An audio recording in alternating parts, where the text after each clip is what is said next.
철저하게 자기 관리를 하는 요즘 사람들을 무너뜨리고 있는 역설적인 상황이 하나 있습니다. 아침 일찍 일어나고 헬스장에 가고 자기 사업을 하고 밤늦게까지 공부하는 사람들 말입니다.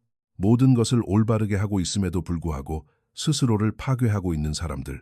이것은 노력이 부족해서가 아닙니다. 너무 서두르고 있기 때문입니다. 일본에는 마라는 개념이 있습니다. 마는 사물 사이의 공간, 음표 사이의 침묵, 그리고 음악을 가능하게 하는 여백을 의미합니다. 서구권 사람들은 주로 음표 그 자체에 집중합니다. 하지만 동양의 지혜는 침묵이 없다면 그것은 그저 소음에 불과하다는 것을 이해하고 있습니다.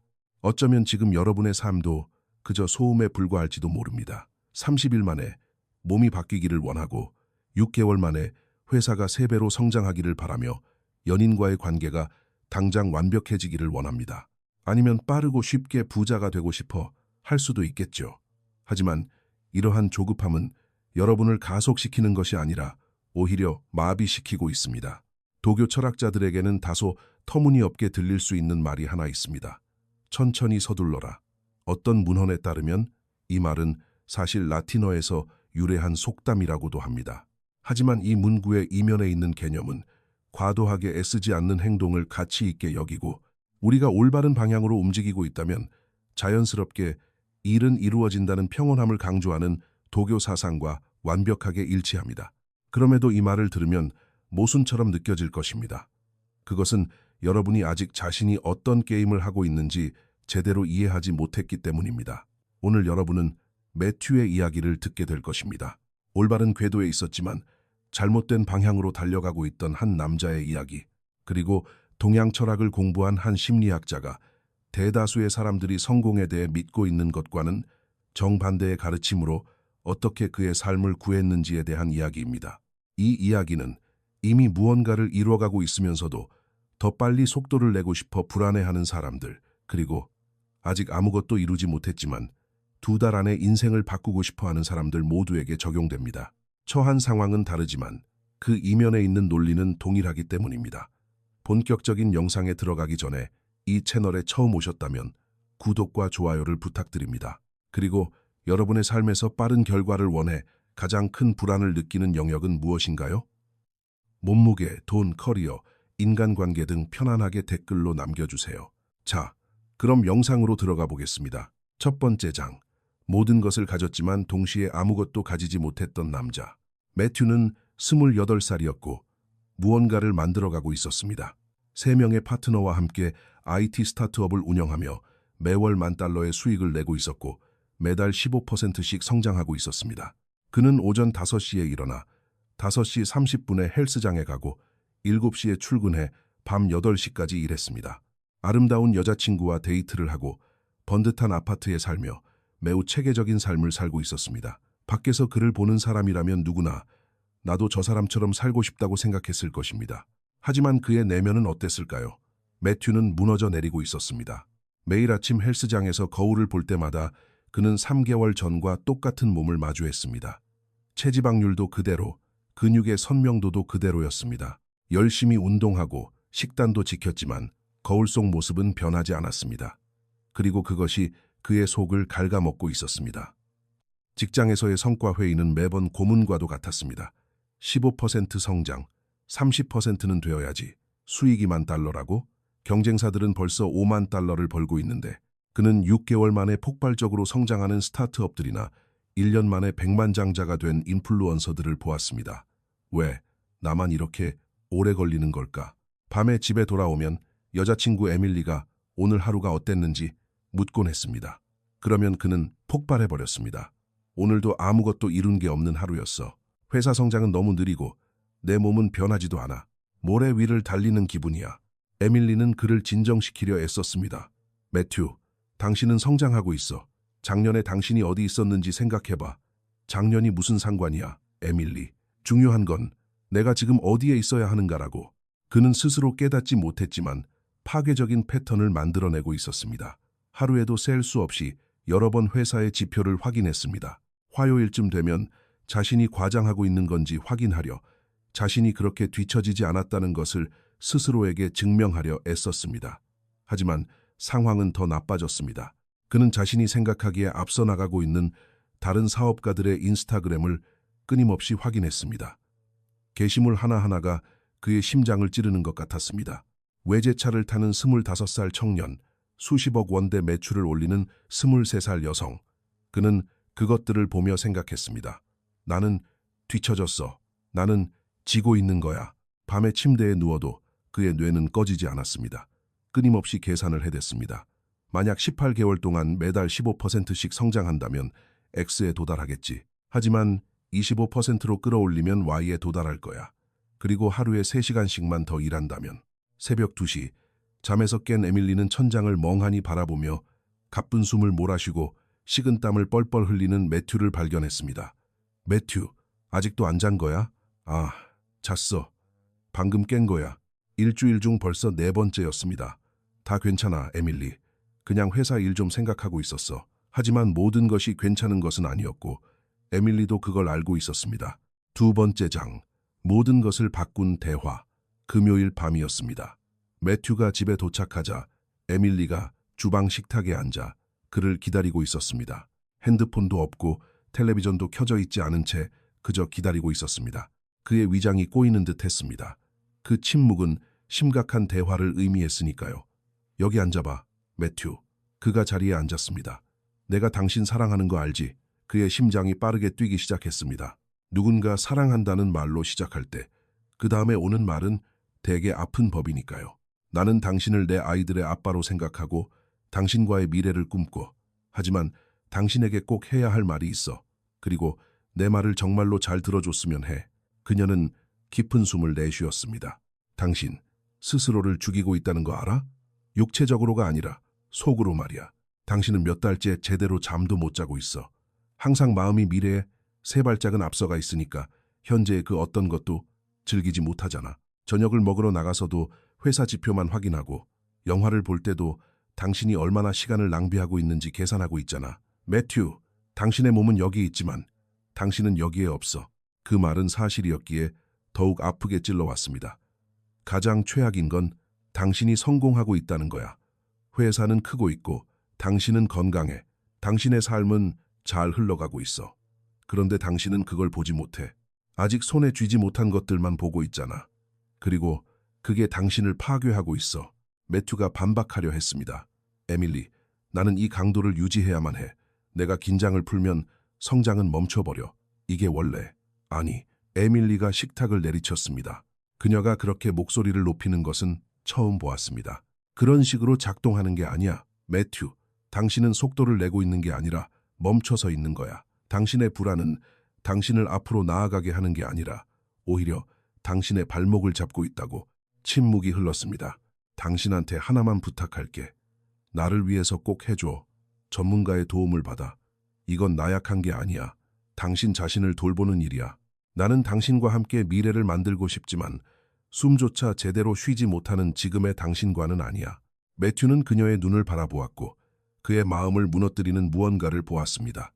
바로 두려움이었습니다. 에밀리는 그를 잃을까봐 두려워하고 있었습니다.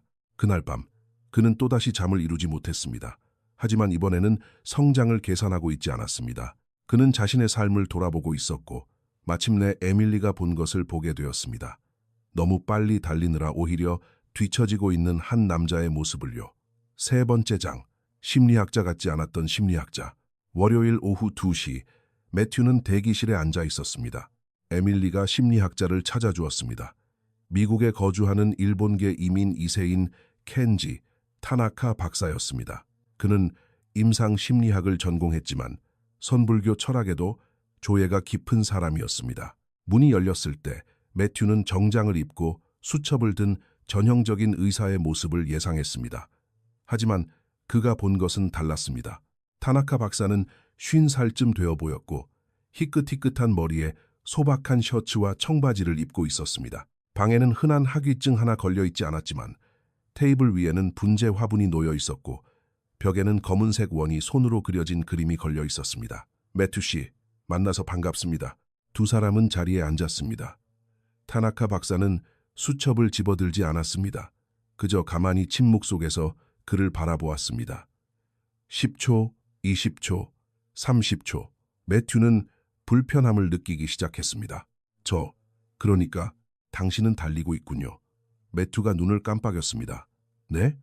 진짜 달린다는 뜻이 아니라 내면에서 달리고 있다는 말입니다. 몸은 그 의자에 앉아 있지만 마음은 이미 다음 주, 다음 달, 내년에 가 있어요. 당신은 지금 이곳에 존재하지 않습니다. 매튜는 소름이 돋았습니다. 어떻게 알았지? 에밀리 씨가 전화로 몇 가지 이야기를 해주긴 했지만 굳이 그녀의 말이 아니었어도 알 수 있습니다. 당신은 10분 일찍 도착해서 자리에 앉더니 3분 동안 핸드폰을 4번이나 확인했죠. 가만히 있지를 못하더군요. 침묵이 이어졌습니다. 매튜 씨, 하나만 물어보죠. 어떤 일이 일어나는 바로 그 순간을 온전히 즐겼던 적이 마지막으로 언제였습니까? 매튜는 대답하려 입을 열었지만 아무 말도 할 수 없었습니다. 기억이 나지 않았습니다. 기억나지 않죠? 불교에서 말하는 상카라두카, 즉 마음의 끊임없는 움직임으로 인한 고통의 상태에 살고 있기 때문입니다. 당신은 항상 아직 도착하지 않은 곳을 향해 달려가고 있기 때문에 결코 당신이 있는 바로 그곳에 존재할 수가 없는 겁니다. 타나카 박사는 자리에서 일어나 테이블로 가더니 분재 화분을 집어들었습니다. 이 나무는 15년 된 겁니다. 자세히 보세요. 아주 작죠? 분재 하나가 완성되려면 얼마나 걸리는지 아십니까? 매튜가 고개를 저었습니다. 영원히 완성되지 않습니다. 분재는 결코 진정으로 끝나는 법이 없고 바로 그 점이 분재를 완벽하게 만듭니다. 분재를 가꾸는 사람은 나무가 빨리 자라기를 재촉하지 않습니다. 그들은 나무를 가꾸는 그 과정 자체를 즐깁니다. 그는 나무를 다시 제자리에 놓고 앉았습니다. 당신은 고통스럽기 때문에 이곳에 왔습니다. 그리고 그 고통은 일이 제대로 풀리지 않아서가 아닙니다. 일이 잘 풀려가는 그 과정을 즐길 줄 모르기 때문에 고통스러운 겁니다. 회사는 성장하고 있지만 당신은 행복하지 않죠. 몸은 건강하지만 기분이 좋지 않아요. 관계는 견고하지만 그것을 누리지 못합니다. 왜일까요? 아직 제가 원하는 곳에 도착하지 못했으니까요. 매튜가 대답했습니다. 그럼 그곳에 도착하면 무슨 일이 일어날까요? 매튜가 생각에 잠겼습니다. 긴장을 풀 수 있겠죠. 삶을 즐길 수 있을 거고요. 아니요, 매튜 씨. 당신이 그곳에 도착하면 또 다른 새로운 목표를 만들고 계속 달릴 겁니다. 문제는 당신이 지금 어디에 있느냐가 아닙니다. 달리는 것을 멈추는 법을 모른다는 것이 문제죠. 그의 말은 폭탄처럼 마음속에 떨어졌습니다. 타나카 박사가 말을 이었습니다. 당신의 뇌에서 무슨 일이 일어나고 있는지 설명해 주겠습니다. 편도체에 대해 들어본 적 있습니까? 매튜가 고개를 저었습니다. 그건 뇌에서 위협을 감지하는 부분입니다. 우리 조상들에게는 사자나 뱀, 적대적인 부족을 식별하는 데 쓰였죠. 하지만 오늘날에는 뒤처짐 같은 것들을 위협으로 식별합니다. 당신이 다른 사람들의 성과와 당신의 진행 상황을 비교할 때, 시간이 지체되고 있다고 느낄 때, 당신의 편도체는 포식자를 마주쳤을 때와 똑같은 비상벨을 울립니다. 몸은 생존 모드로 들어갑니다. 코르티솔이 혈관을 타고 흐르고 교감신경계가 통제권을 풉니다. 끊임없는 투쟁 도피 반응 상태에 놓이게 되는 거죠. 하루 24시간을 그런 상태로 살면 어떻게 되는지 아십니까? 매튜는 그의 모든 말에 귀를 기울이고 있었습니다. 이성적인 판단을 내리는 뇌의 전두엽이 꺼지기 시작합니다. 전략적인 결정을 내리지 못하고 그저 감정적이고 반응적인 결정만 내리게 되죠. 기회는 보지 못하고 오직 위험만 봅니다. 창의력은 죽어버리고 문제 해결 능력은 현저히 떨어집니다. 그리고 아이러니하게도 당신은 점점 더 느려지게 됩니다. 당신의 그 조급함이 당신의 발목을 잡고 속도를 늦추고 있는 겁니다. 4번째 장, 무위, 서두르지 않는 행동. 도교 철학자들에게는 당신에게는 미친 소리처럼 들릴 개념이 하나 있습니다. 타나카 박사가 말했습니다. 무위라는 것인데 억지로 애쓰지 않는 행동을 뜻합니다. 아무것도 하지 말라는 뜻이 아닙니다. 무언가를 하되 억지로 힘을 가하지 않는다는 의미입니다. 강물을 생각해 보세요. 강물은 결코 흐르는 것을 멈추지 않습니다. 하지만 강물이 서두르는 걸 본 적이 있습니까? 강물은 자연스럽게 흐르고 바위를 돌아가며 저항이 가장 적은 길을 찾습니다. 그렇게 흐르면서도 오랜 시간이 지나면 산을 반으로 갈라놓기도 하죠. 당신의 실수는 더 빨리 가려면 더 많은 힘을 줘야 한다고 생각하는 것입니다. 사실 힘을 더 많이 가할수록 더 큰 저항을 만들어낼 뿐입니다. 물을 꽉 쥐려고 하는 것과 같습니다. 세게 푹수록 물은 손가락 사이로 더 많이 빠져나가죠. 매튜가 몸을 앞으로 숙였습니다. 그럼 제가 어떻게 해야 하죠? 열심히 일하는 걸 멈춰야 하나요? 목표를 버려야 합니까? 아닙니다. 과도한 움직임을 진정한 발전으로 착각하는 것을 멈춰야 합니다. 제가 하나 보여드리죠. 타나카 박사는 서랍을 열고 유리잔 2개와 물이 담긴 피처를 꺼냈습니다. 첫 번째 잔입니다. 그는 물을 아주 천천히 부드럽게 따랐습니다. 서두름도 없고 불안함도 없이 일정한 흐름으로요. 30초 후 잔이 가득 찼습니다. 두 번째 잔입니다. 이번에는 피처를 한 번에 확 기울여 물을 쏟아부었습니다. 물의 절반이 잔 밖으로 튀어 테이블 위로 흩어졌습니다. 더 많은 힘, 더 빠른 속도, 더 큰 불안함이 들어간 결과였습니다. 결과는 낭비뿐이고 잔은 반밖에 차지 않았습니다. 매튜는 즉시 이해했습니다. 당신의 회사, 당신의 몸, 당신의 인간관계, 이 모든 것이 저 유리잔입니다. 당신은 물을 너무 세게 붓고 있어서 그 절반이 밖으로 쏟아져 나가고 있는 겁니다. 하루에 14시간씩 일하지만 진짜 생산적인 시간은 6시간에 불과합니다. 몸을 혹사시키며 운동하지만 몸이 회복할 시간을 주지 않죠. 에밀리와 함께 있으면서도 마음은 사무실에 가 있습니다. 무의는 덜 하라는 뜻이 아닙니다. 억지로 밀어붙이는 것을 멈추라는 뜻입니다. 투쟁하는 대신 흐름을 타라는 의미입니다. 5번째 장, 빈 공간의 힘. 타나카 박사는 벽에 걸린 그림, 검은색 원을 가리켰습니다. 이게 뭔지 아십니까? 원 아닌가요? 이것은 엔소, 단 한 번의 붓질로 그린 선불교의 원입니다. 완벽하지 않은 걸 눈치채셨나요? 두꺼운 부분도 있고 얇은 부분도 있으며 완전히 닫혀 있지도 않습니다. 매튜가 더 가까이 다가가 보았습니다. 사실이었습니다. 원에는 작은 틈이 있었습니다. 왜 완전히 닫혀 있지 않은지 아십니까? 그것이 불완전함의 완벽함, 즉 움직임을 가능하게 하는 여백을 상징하기 때문입니다. 선의 대가들은 당신이 아직 이해하지 못한 것을 알고 있습니다. 비어있는 공간이 채워진 공간만큼이나 중요하다는 것을요. 일본에서는 이것을 즉 간격이라고 부릅니다.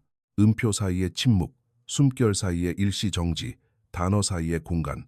서구권 사람들은 채워져 있는 것에만 집중합니다. 하지만 일본인들은 비어있음이 없다면 존재함도 의미가 없다는 것을 알고 있습니다. 그는 핸드폰을 꺼내 음악을 하나 틀었습니다. 클래식 피아노 연주곡이었습니다. 들어보세요. 이 음악을 아름답게 만드는 것은 무엇일까요? 음표들일까요? 아니요. 바로 음표들 사이의 침묵입니다. 만약 제가 그 침묵을 없애버린다면요. 그는 다른 버전을 틀었습니다. 쉴 틈 없이 빠르게 음표들만 쏟아지는 음악이었습니다. 소음이 되어버리죠. 음표는 똑같지만 즉 공간이 없다면 음악은 존재할 수 없습니다. 매튜는 무언가 탁 하고 깨닫는 것을 느꼈습니다. 당신의 삶도 마찬가지입니다. 당신은 1초도 빠짐없이 생산성, 목표, 행동으로 꽉 채워 넣었습니다. 마가 없는 겁니다. 생각할 시간, 과정을 소화할 시간, 성장할 여백이 없습니다. 그래서 모든 것을 다 하면서도 아무데도 도착하지 못하는 겁니다. 그저 소음일 뿐이니까요. 6번째 장, 능동적 인내심을 위한 3가지 원칙. 타나카 박사는 빈 종이를 꺼내 3개의 원을 그렸습니다. 당신에게 3가지 원칙을 가르쳐 드리겠습니다. 이것들을 적용한다면 당신의 삶은 변할 것입니다. 일을 덜 하게 돼서가 아니라 과정을 거스르며 싸우느라 낭비했던 60%의 에너지를 아낄 수 있게 될 테니까요. 첫 번째 원칙, 초심입니다. 초심이 무슨 뜻인지 아십니까? 수년 동안 같은 일을 해왔더라도 막 시작하는 사람의 호기심과 열린 마음을 유지하는 개념입니다.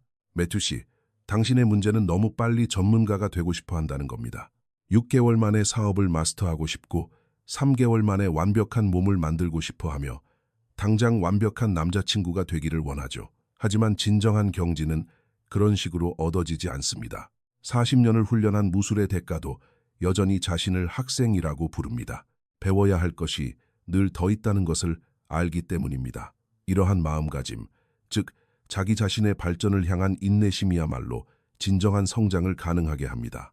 초심을 갖게 되면 남들이 어디 있는지와 자신이 어디 있는지를 비교하는 것을 멈추게 됩니다. 당신만의 고유한 길이 있고 당신만의 시간표가 있다는 것을 이해하게 되니까요. 매튜는 수첩에 적었습니다. 초심, 비교를 멈추고 즐기며 배울 것. 두 번째 원칙, 카이젠, 즉 점진적인 개선입니다. 카이젠은 드라마틱한 폭발적 성장이 아니라 매일 1%씩 지속적으로 개선해 나간다는 일본의 개념입니다. 너무 작아서 눈에 보이지 않을 정도의 변화지만 시간이 지남에 따라 복리로 쌓여 놀라운 혁신을 만들어냅니다. 당신은 회사가 6개월 안에 100% 성장하기를 원하죠. 그렇게 되면 어떻게 되는지 아십니까?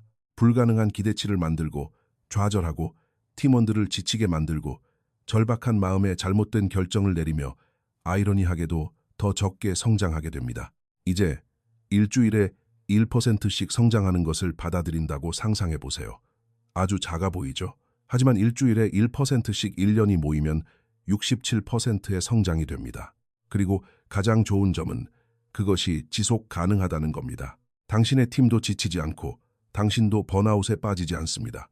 서두르지 않고 물 흐르듯 가기 때문에 과정을 즐길 수 있게 되죠. 몸을 만드는 것도 마찬가지 원리입니다. 2달 만에 10kg을 빼고 싶어 하죠. 결과는요. 지속 불가능한 극단적인 식단, 스트레스 받은 몸, 망가진 신진대사입니다. 5kg을 빼지만 결국 8kg이 다시 찌게 됩니다. 이제 일주일에 0.5kg씩 뺀다고 상상해 보세요. 느리고 지루하고 눈에 띄지도 않죠. 하지만 6개월 후면 12kg을 감량하게 되고 몸도 거기에 완전히 적응하게 됩니다. 영구적인 변화가 되는 겁니다. 매튜는 마음속에서 거부감이 드는 것을 느꼈습니다. 하지만 박사님, 저는 순식간에 성공하는 사람들을 봅니다. 몇 달 만에 수익이 제로에서 수백만 달러로 치솟는 스타트업이나 12주 만에 몸을 완전히 바꾸는 사람들도 있잖아요. 타나카 박사가 대답했습니다. 그리고 그 사람들이 올라간 속도만큼이나 빠르게 추락하고 무너지는 모습도 보셨을 겁니다. 탄탄한 기반 없는 빠른 성장은 모래성입니다. 첫 번째 파도가 밀려오면 모든 것이 무너져 내리죠. 매튜는 적었습니다. 카이젠, 1%의 지속 가능한 개선이 100%의 지속 불가능한 폭발보다 낫다. 세 번째 원칙, 쿠노카이, 빈 공간을 즐기는 것입니다. 마지막 원칙이 가장 어렵습니다. 쿠노카이, 공의 세계입니다. 이것은 발전하고 있을 때뿐만 아니라 아무런 발전이 없을 때조차 그 안에서 평온을 찾는 능력입니다. 회사가 전혀 성장하지 않는 주도 있을 것이고 운동을 해도 아무런 결과가 보이지 않는 날도 있을 겁니다. 제자리에 멈춰 있다고 느껴지는 순간들 말입니다. 하지만 진정한 성장은 바로 그 순간, 그 빈 공간에서 일어납니다. 엘리트 운동선수를 생각해 보세요. 그는 훈련 중에 성장하지 않습니다. 휴식 중에 성장합니다. 훈련은 근육을 찢어놓지만 더 강한 근육을 다시 만들어내는 것은 바로 휴식입니다. 만약 그가 쉬지 않고 매일 훈련만 한다면 강해지는 것이 아니라 오히려 약해지게 됩니다. 당신의 실수는 모든 순간이 생산적이어야 한다고 생각하는 것입니다. 하지만 성장은 선형적인 것이 아닙니다. 그것은 리듬입니다.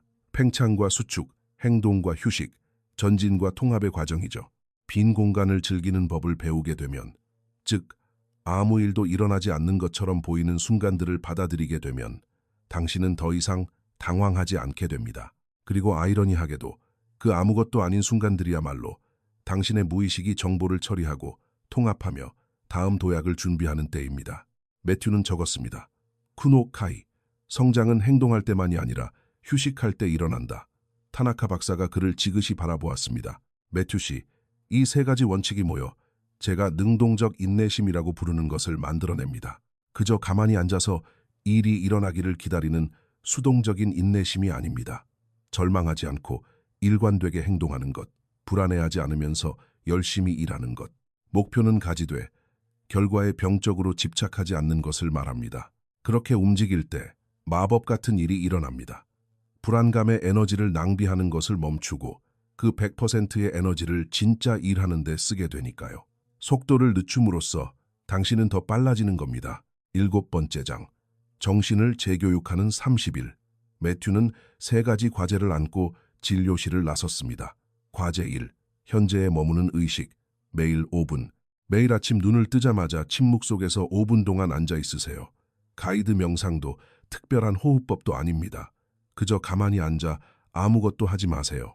당신의 뇌는 소리를 지를 겁니다. 당장 해야 할 일들의 목록을 들이밀며 재촉하겠죠. 그냥 소리치게 내버려 두세요. 당신은 그저 앉아만 있으면 됩니다. 이 5분의 시간은 당신의 뇌에게 네가 멈춘다고 해서 세상이 무너지지는 않는다는 사실을 가르쳐 줍니다. 모든 것이 다 긴급한 것은 아니며 서서히 당신의 편도체도 끊임없이 울려대던 비상벨을 끄기 시작할 겁니다. 매튜는 우스꽝스러운 일이라고 생각했습니다. 5분 명상이 무슨 변화를 가져올까 싶었지만 시도해보겠다고 약속했습니다. 과제 2. 과정을 기록하는 감사일기. 매일 밤 잠자리에 들기 전 당신이 한 3가지 행동을 적으세요. 이뤄낸 결과가 아니라 당신이 한 행동을 적어야 합니다.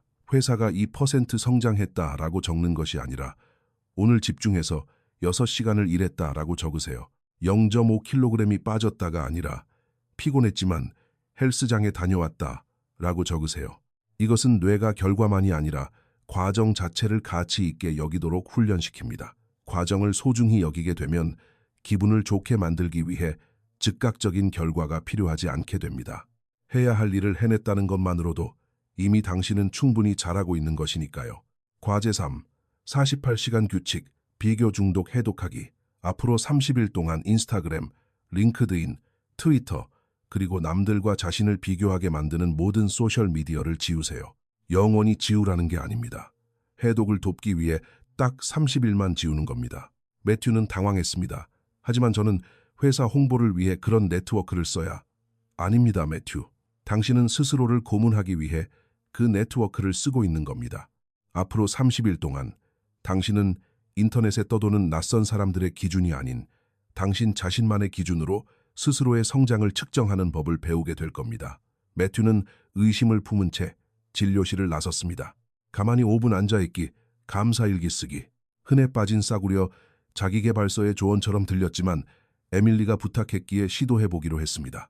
3일차, 저항, 가만히 침묵 속에 앉아있는 것은 고문과도 같았습니다. 30초도 지나지 않아 그의 마음은 비명을 지르기 시작했습니다. 이건 시간 낭비야. 지금 이메일을 확인할 수 있는데, 당장 일을 할 수 있는데. 그는 5분을 버텨냈지만 매 초가 끔찍했습니다. 일기 쓰기는 더 최악이었습니다. 집중해서 6시간을 일했다. 그래서 어쩌라고? 회사는 성장하지 않았는데. 헬스장에 갔다. 하지만 내 몸은 변하지 않았는데. 무의미하게 느껴졌습니다. 하지만 그는 약속했기에 계속했습니다. 7일차, 첫 번째 균열, 7째 날, 5분의 침묵 동안 마음은 여느 때처럼 비명을 질러댔습니다. 하지만 이번에는 처음으로 자신의 마음이 비명을 지르고 있다는 사실을 인지하게 되었습니다. 생각에 휩쓸려 가는 대신 자신의 생각을 제3자의 시선으로 관찰할 수 있었습니다. 불과 10초에 불과했지만 확실히 달랐습니다. 그날 밤 일기를 쓰며 지난 일주일간의 기록을 다시 읽어보았습니다. 집중해서 일했다. 헬스장에 갔다. 핸드폰을 보지 않고 에밀리와 진솔한 대화를 나눴다. 기록들을 모아놓고 보니 하나의 패턴이 보였습니다. 그는 모든 것을 올바르게 해내고 있었습니다. 극적인 결과가 나타난 것은 아니지만 제대로 된 길을 걷고 있었습니다. 수개월 만에 처음으로 그는 오랫동안 느끼지 못했던 감정을 느꼈습니다. 결과에 대한 자부심이 아니라 자신의 일관성에 대한 자부심이었습니다. 14일차, 명료해지는 순간, 이 주차, 매튜는 파트너들과 회의를 하고 있었습니다. 동업자 중 한 명인 다니엘이 패닉에 빠져 말했습니다. 우리 성장 속도가 너무 느려. 경쟁사는 벌써 5만 달러 수익을 내는데 우린 아직 10,000달러잖아. 당장 속도를 내야 해. 뭔가 파격적인 걸 하자고. 나도 방법은 모르겠지만 이 주전이었다면 매튜는 그 말에 동의하며 함께 절망 모드로 빠져들었을 것입니다. 하지만 무언가가 변해 있었습니다. 다니엘, 하나만 물어볼게. 지난달에 우리 15% 성장했어. 우리가 제품을 개선했나? 그렇지. 고객들은 만족하고 있고? 그래, 매튜. 하지만 우린 시간을 낭비하고 있잖아. 우리가 천천히 크는 동안 걔네들은 광고에 투자금 50만 달러를 쏟아붓고 있다고. 그들의 고객 확보 비용, CAC은 도저히 지속 불가능한 수준이야. 나도 어제 그 기사 읽었어. 6개월 뒤면 걔네는 파산할 거고 우리는 지금처럼 지속 가능한 속도로 계속 성장하고 있을 거야. 방 안의 모든 사람들이 조용해졌습니다.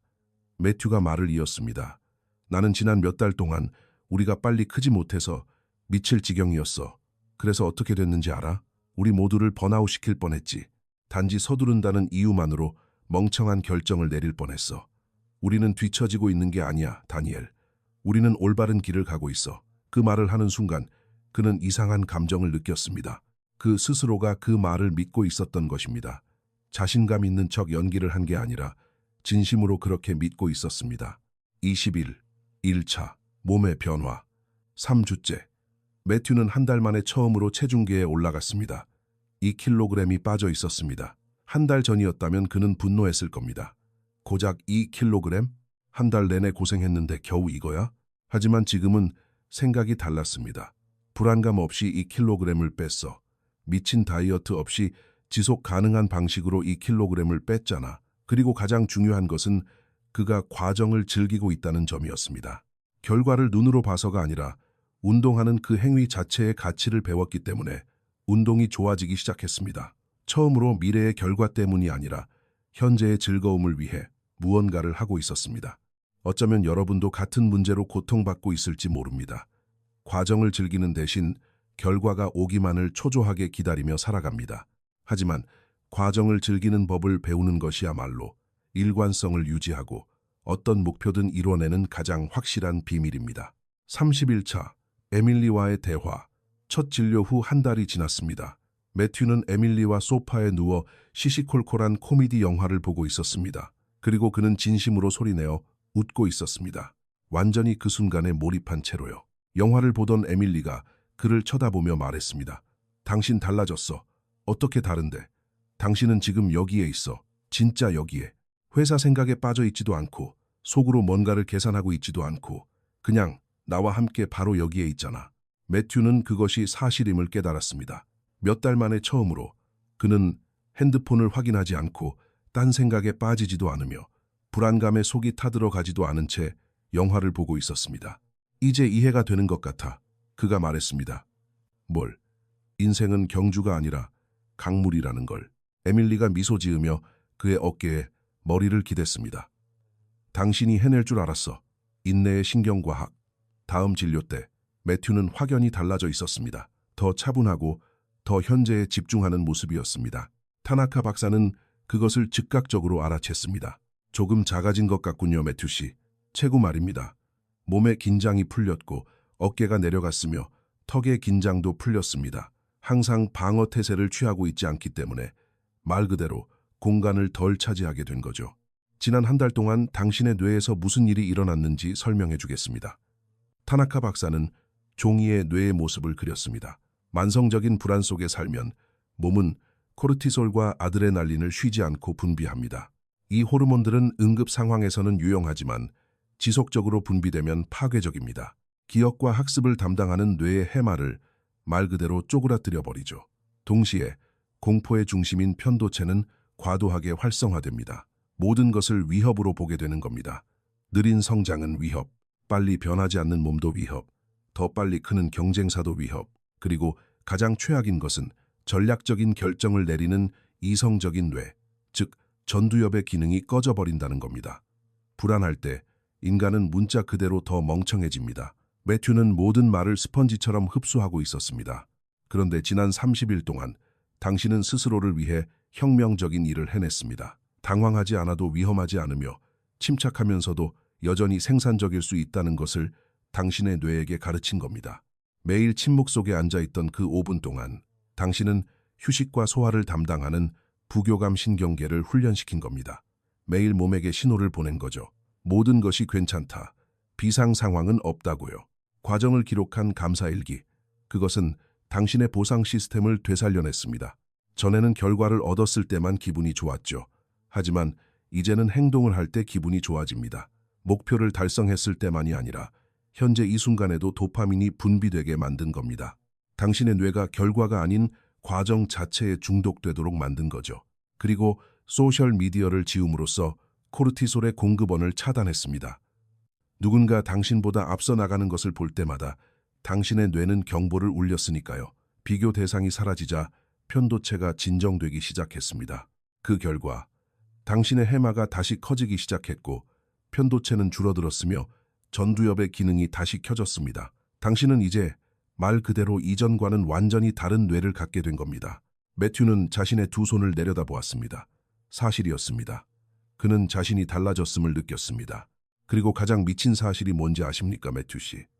절박하게 달리는 것을 멈추자 당신은 실제로 더 속도를 내게 되었습니다. 왜냐하면 당신의 에너지 100%가 불안감이 아닌 진짜 일을 하는 데 쓰이고 있기 때문입니다. 하지만 제가 아직 말하지 않은 게 하나 있습니다. 타나카 박사가 말했습니다. 선불교의 대가들이 깨닫는데 수백 년이 걸렸던 비밀이죠. 매튜가 몸을 앞으로 숙였습니다. 성장에는 역설이 존재합니다. 무언가를 강하게 원할수록 그것은 더 멀어집니다. 반대로 무언가에 대해 긴장을 풀수록 더 빨리 얻게 되죠. 끌어당김의 법칙이나 마술 같은 생각이 아닙니다. 순수한 신경과학입니다. 8번째 장, 가속화된 인내의 역설. 두 명의 사업가가 있다고 생각해 봅시다. 타나카 박사가 말했습니다. 두 사람 모두 하루에 10시간씩 일합니다. 둘 다 똑똑하고 아이디어도 똑같습니다. 사업가 A는 매시간 지표를 확인하고 경쟁사와 비교하며 성장이 느려지면 패닉에 빠지는 아주 절박한 사람입니다. 그는 10시간 중 4시간만 일하고 6시간은 걱정하는 데 씁니다. 반면 사업가 B는 차분합니다. 온전히 집중해서 일하고 일주일에 한 번만 진행 상황을 측정하며 남과 자신을 비교하지 않습니다. 그는 10시간 전부를 온전히 진짜 일하는 데 씁니다. 누가 먼저 목적지에 도착할까요? 답은 명백했지만 더 깊은 이야기가 있었습니다. 사업가 A는 지속적인 스트레스 상태에 있기 때문에 반응적인 결정을 내립니다. 경쟁사가 새로운 기능을 출시하면 아무 생각 없이 그걸 베낍니다. 마음이 급해서 광고에 돈을 태워버립니다. 절박한 마음에 잘못된 사람을 채용하죠. 사업가 B는 차분할 때 전략적으로 생각할 수 있습니다. 경쟁사가 무언가를 하는 것을 보면 그것이 자신의 상황에 맞는지 분석합니다. 돈을 현명하게 투자하고 인내심을 갖고 사람을 채용합니다. 그 결과 사업가 B는 단순히 먼저 도착하는 것에 그치지 않습니다. 훨씬 더 탄탄한 비즈니스를 구축한 채로 도착하게 되죠. 매튜는 이해하기 시작했습니다. 인내심이 속도를 늦추는 게 아니군요, 박사님. 불안감이 속도를 늦추는 거였어요. 맞습니다. 인내심이야말로 최고의 효율성입니다. 9번째 장, 능동적 인내심을 적용하는 5가지 실용적인 단계. 타나카 박사는 매튜에게 종이 한 장을 건넸습니다. 당신은 이미 여정을 시작했습니다. 하지만 이제 남은 평생 동안 사용할 5가지 실천 단계를 알려드리겠습니다. 첫 번째 단계, 결과 지표뿐만 아니라 과정 지표를 설정하세요. 어디까지 왔는지만 측정하는 것을 멈추고 무엇을 했는지를 측정하기 시작하세요. 이번 달에 회사가 얼마나 성장했는지가 아니라 내가 며칠이나 집중해서 일했는지를, 살을 얼마나 뺐는지가 아니라 며칠이나 운동을 갔는지를요. 당신은 결과를 통제할 수 없습니다. 당신이 통제할 수 있는 것은 당신의 행동뿐입니다. 행동을 측정하면 언제나 승리할 수 있습니다. 언제나 축하할 수 있고 언제나 기분이 좋아질 수 있습니다. 그것이 당신의 동기를 유지시켜줍니다. 두 번째 단계, 현재에 머무는 의식을 만드세요. 아침 5분 명상으로 끝내지 마세요. 하루 종일 아주 짧은 휴식 시간들을 만들어 두세요. 회의에 들어가기 전 30초 동안 심호흡하기, 밥을 먹기 전 10초 동안 감사하기, 잠자리에 들기 전 2분 동안 하루 돌아보기. 이러한 의식들은 웸과도 같습니다. 마음이 미래를 향해 달려가려 할 때마다 당신을 다시 현재로 데려다 줄 것입니다. 세 번째 단계, 매일 체크하는 대신 주간 리뷰 시스템을 만드세요. 매일 지표를 들여다보는 걸 멈추세요. 일요일 아침과 같이 일주일 중 하루를 정해놓고 리뷰를 하세요. 하루의 변화가 아니라 일주일간의 진행 상황을 보는 겁니다. 이것은 2가지 효과를 가져옵니다. 첫째, 끊임없이 확인하지 않기 때문에 불안감이 줄어듭니다. 둘째, 충분한 데이터가 쌓였기 때문에 진정한 패턴을 볼 수 있게 됩니다. 하루 동안 성장이 제로인 것은 아무 의미가 없습니다. 하지만 일주일 동안 성장이 제로라면 그것은 신호입니다. 그런데 하루하루에만 집착하면 그 일주일이라는 흐름을 결코 볼 수 없습니다. 네 번째 단계, 시각적인 통제의 원을 그리세요. 동심원 세계를 그리세요. 정중앙에는 당신이 100% 통제할 수 있는 것들을 적으세요. 당신의 행동, 습관, 노력 같은 것들 말입니다. 중간 원에는 당신이 영향을 미칠 수 있는 것들을 적으세요. 업무 결과, 인간관계, 건강 등입니다. 가장 바깥쪽 원에는 당신이 통제할 수 없는 것들을 적으세요. 재정 상황, 경쟁사, 운 같은 것들이죠. 불안감이 밀려올 때마다 스스로에게 물어보세요. 이게 내 통제의 원안에 있는 일인가? 만약 아니라면 거기에 정신적인 에너지를 낭비해서는 안 됩니다. 5번째 단계, 현재의 상태에 대해 극단적인 감사를 실천하세요. 매일 하루에 한 번씩 거울을 보며 소리내어 말하세요. 나는 내가 있어야 할 바로 그곳에 있다. 스스로 그 말을 믿는지 안 믿는지는 중요하지 않습니다. 그냥 말하세요. 처음에는 거짓말처럼 느껴질 겁니다. 하지만 뇌는 사실인 진술과 반복되는 진술을 구별하지 못합니다. 30일 동안 반복해서 말하다 보면 결국 그것을 믿게 될 것입니다. 그리고 자신이 필요한 바로 그곳에 있다고 믿게 되면 현재를 부정하며 싸우는 일을 멈추게 됩니다. 매튜는 종이를 접어 주머니에 넣었습니다. 이 5가지 단계와 제가 가르쳐드린 3가지 원칙, 즉 초심, 카이젠, 노카이, 이것들이 당신에게 필요한 전부입니다. 복잡하지 않습니다. 다만 사회가 당신에게 가르쳐온 모든 것과 정반대이기 때문에 어려울 뿐입니다. 사회는 빨리 가야 한다고 가르쳤습니다. 하지만 저는 일관성을 가져야 한다고 가르치는 것입니다. 10번째 장, 6개월 후, 첫 상담 후 6개월이 지났습니다. 매튜는 에밀리와 같은 소파에 앉아 창밖으로 지는 노을을 바라보고 있었습니다. 회사는 6개월 동안 150% 성장했습니다. 하지만 더 중요한 것은 지속 가능하게 성장했다는 점입니다. 팀원들은 행복해했고 체계적인 프로세스가 자리 잡았으며 충성도 높은 고객들이 생겼습니다. 몸무게는 9kg이 줄었고 근육의 윤곽이 뚜렷해졌지만 가장 중요한 것은 그가 운동을 즐기게 되었다는 것입니다. 그것은 더 이상 고문이 아니라 즐거움이었습니다. 관계도 깊어졌습니다. 에밀리는 임신 3개월 차였습니다. 그녀는 매튜를 바라보며 그가 원래 그렇게 될 수 있었던 바로 그 남자의 모습을 보았습니다. 하지만 진정으로 변한 것은 숫자나 지표가 아니었습니다. 바로 그가 느끼는 방식이었습니다. 그는 더 이상 심장이 터질 듯한 불안감에 새벽 3시에 깨어나는 일이 없었습니다. 하루에 47번씩 핸드폰을 확인하지도 않았습니다. 성장이 느려졌다고 패닉에 빠지지도 않았습니다. 그는 모든 것을 바꿔놓은 무언가를 배웠습니다. 바로 여정 그 자체가 목적지라는 사실을요. 그는 마침내 무위를 이해했습니다. 그것은 아무것도 하지 않는 것이 아니었습니다. 절망하지 않으면서 행동하는 것이었습니다. 열심히 일하되 가벼운 마음으로 하는 것이었습니다. 야망을 갖되 불안해하지 않는 것이었습니다. 에밀리가 그를 바라보았습니다. 무슨 생각해? 내가 시간을 앞당겨 보려고 얼마나 많은 시간을 낭비했는지 생각하고 있었어. 그런데 지금 난 여기에 있어. 정말로 이 순간에 내 인생 처음으로 지금 이대로 충분해. 그녀는 미소 지으며 그의 손을 잡았습니다. 있잖아. 난 당신이 해낼 줄 알았어. 뭘 이룰 줄 알았는데. 회사를 키우는 거? 아니, 달리는 걸 멈추는 거. 그날 밤 잠들기 전 매튜는 일기를 썼습니다. 이번에는 그날 했던 3가지 행동을 적는 것이 아니었습니다. 자신에게 보내는 편지였습니다. 매튜, 6개월 전에 너는 몹시 절박했지. 네가 뒤처졌다고, 더 빨리 달려야 한다고 생각했어. 멈추면 모든 걸 잃을 거라고 믿었잖아. 내가 지금 내게 말해주고 싶어. 넌 늦지 않았어. 넌 정확히 알맞은 속도로 가고 있어. 네가 느끼는 그 조급함은 너를 앞으로 나아가게 하는 게 아니라 오히려 내 발목을 잡고 있는 거야. 앞으로 6개월 동안 너는 모든 것을 바꿔놓을 무언가를 배우게 될 거야.